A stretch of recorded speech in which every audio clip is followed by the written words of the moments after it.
Hey, my name is Yao Pei, and thanks for watching this video.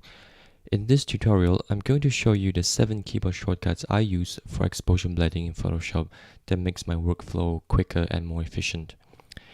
Now, the first one is to select the brush tool, which is very commonly used in exposure blending, and instead of going to the tools panel, and you can just use the keyboard shortcut B. Now, to change the size, rather than going to this part of Photoshop, you can hold down the key Option and Control on a Mac or Alt and Control on a PC.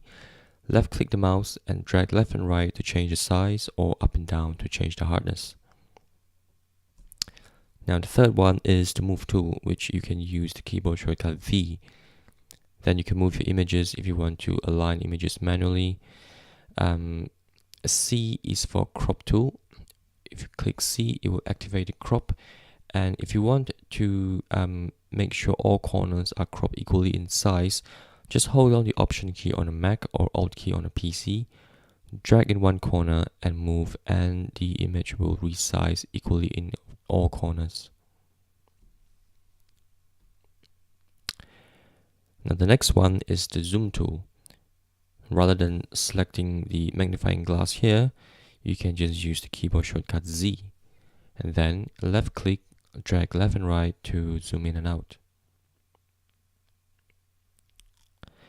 If by any chance your foreground color has been changed to something else instead of black and white, and you want to change it back, you can just use the keyboard shortcut D.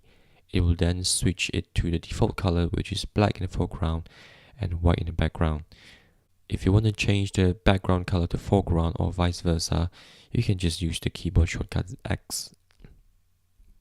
Now the last thing I want to show you is adding a layer mask quicker. Instead of going to the menu and select Add Layer Mask, you can just use this little icon. But when you click on this, it generates a white mask. And what if you want a black mask?